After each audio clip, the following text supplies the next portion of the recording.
ఒక్కటి మాత్రం నేను చాలా గమనించింది ఏంటంటే, గవర్నమెంట్ స్కూల్, ప్రైవేట్ స్కూల్స్ అనేది కాదు. స్కూల్స్ చాలా మంచివి. చాలా బాగా రూల్స్ పాటిస్తున్నాయి.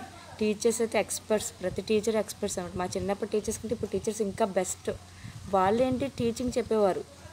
వాళ్ళు చాలా మంచివాళ్ళు కాదని నేనన్నా. ఇప్పుడు టీచర్స్ అయితే ఇంకా బెస్ట్. ఎందుకంటే టెక్నాలజీ కూడా యూజ్ చేస్తున్నారు. ప్రతిదీ చాలా అప్డేటెడ్గా ఉంటున్నారు టీచర్స్. అప్పుడు స్టడీస్ చెప్పేవారు. ఇప్పుడు అప్డేటెడ్గా ప్రతిదీ తెలుసు టీచర్స్కి.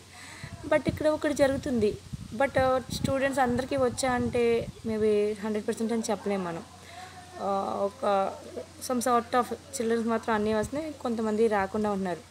అది ఎందుకు జరుగుతుంది నేను ఆలోచిస్తుంటే ఒకటి అర్థమైంది ఏంటంటే, పిల్లలని చాలామంది మెషిన్స్లో టీచ్ చేస్తున్నారు కదా. డియర్ పేరెంట్స్, ఒక్కటి కన్సిడర్ చేయండి, పిల్లలైతే మెషిన్స్ కాదండి, వాళ్ళు కూడా మనుషులే. నేను పిల్లల మీద ఒక 10 lakhs ఇన్వెస్ట్ చేశాను. చాలామంది హాస్టల్స్లో జాయిన్ చేసేస్తున్నారు 8 నుంచి.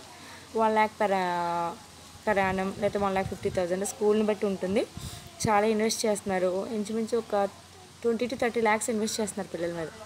అంటే ఒక మెషిన్ మీద ఎంతైతే ఇన్వెస్ట్ చేస్తానో అలా నేను పిల్లల మీద ఇంత ఇన్వెస్ట్ చేశాను. నెక్స్ట్ ఏంటి, అవుట్పుట్ కావాలి కదా. ఇప్పుడు మెషిన్ మీద ఇన్వెస్ట్ చేస్తే కంపల్సరీ అవుట్పుట్ కావాలి.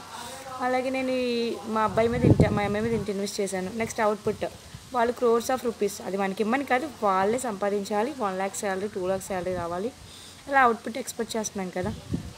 సో ఇక్కడ ఏం జరుగుతుంది, వాళ్ళు ఒక హ్యూమన్ బీయింగా లేకపోతే ఒక మెషిన్? నాకైతే ఆ డౌట్ ఈ మధ్యన బాగా వస్తుంది. ఎందుకంటే అదే పిల్లలు ఎన్ని మార్కులు వచ్చినాయి అని చూస్తున్నారు. వాళ్ళ కంటెంట్ ఎంత అర్థమైంది, వాళ్ళు చదువుని ఎంత ఎంజాయ్ చేస్తున్నారని ఎవరో కానీ కన్సిడర్ చేయట్లేదు. ఒక్కటే కన్సిడర్ చేస్తున్నారు, వాళ్ళకి ఎన్ని మార్కులు వచ్చినాయి.